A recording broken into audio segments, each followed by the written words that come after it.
On the subject of the Palestinians, here's Alex in North London. Alex, go ahead, sir.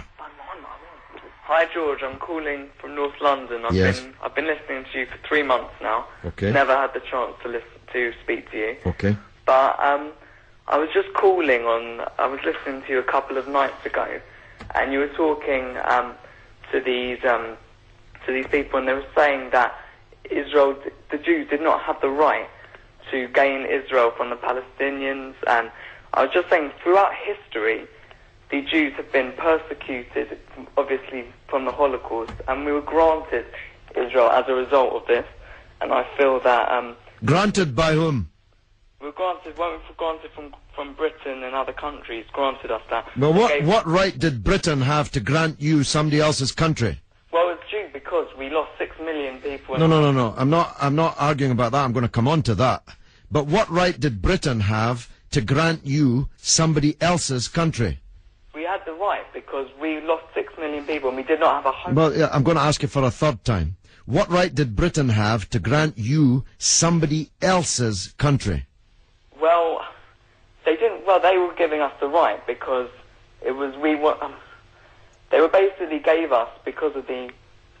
But they gave you somebody else's country. That's the point I'm making, Alex. Can you deal with it? Yeah, but the Jews have also had to. They've dealt with this throughout history. Well, Alex, I don't know if you came on with a script and you can't deviate from it. Can you please answer that point? And we'll come to the Holocaust and who was responsible for it and who should have paid and what they should have paid for it. But given that you've said Britain granted you, and you're presumably saying you because you're Jewish, somebody else's country, I'm asking you, what right did Britain have to grant you somebody else's country?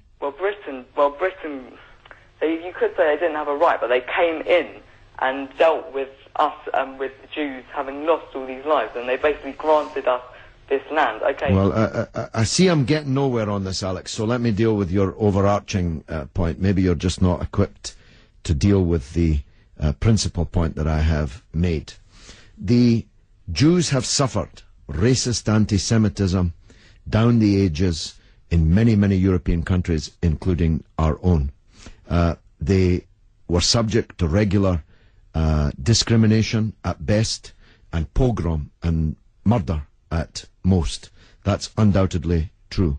The one place in the entire world that Jews were neither discriminated against nor subject to pogrom was the Muslim world. In fact, so much was that the case that when Christianity came back to power in Spain, in Andalusia, in the western extent of the Islamic Empire, when the Muslims left, the Jews left with them because they feared the Christian anti-Semitism which would be unleashed in the wake of the departure of the Islamic civilization in the West.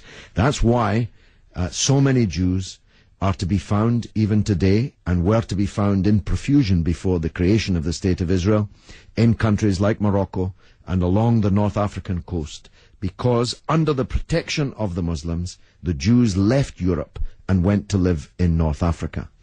The Palestine that was wiped off the map when Britain granted you somebody else's country had Jews living side by side with Christians and Muslims for century upon century without the slightest trace of discrimination or violence or pogrom. So, what's happened is that Christian anti-Semitism in Europe, which massacred 6 million Jews in the greatest crime in human history, was paid for not by the Christian countries of Europe that either practiced or turned a blind eye to that anti-Semitism, but was paid by the very people who were completely innocent of that Holocaust, who had never persecuted the Jews, who had never pogromed the Jews.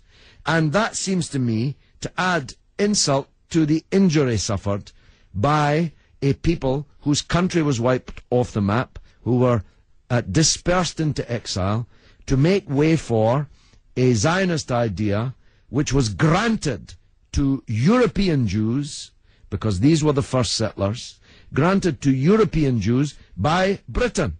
And as you have singularly failed, 4 times I asked you, to acknowledge that Britain had no right to give away somebody else's country, one country giving to a second people the land that actually belonged to a third people, it seems to me an all-round injustice, don't you think, Alex? Yeah, I agree that they didn't so much have the right, but they were stepping in after the Holocaust to grant it to the Jews. But it was long before the Holocaust that Britain stepped in. Britain stepped in 1917 with the Balfour Declaration made by the British Minister Balfour on our behalf to a group of atheistic Zionist Jews. I make the point about atheism because it's now claimed that this is some biblical land right, as if God was an estate agent. The men to whom Israel was promised were atheistic Jews. They were not only not speaking for all Jews, they represented at that time in 1917 a tiny proportion of the world's Jews. Most of the world's Jews supported communist or socialist parties and ideas at that time. The Zionists represented a tiny sliver of Jewish opinion at that time. Yet Balfour promised them the land which belonged to a third people, without consulting either the British or the world's Jews, and least of all, consulting the Palestinians. Okay, well, thanks very much for talking. Okay, Alex, thanks for listening, my friend.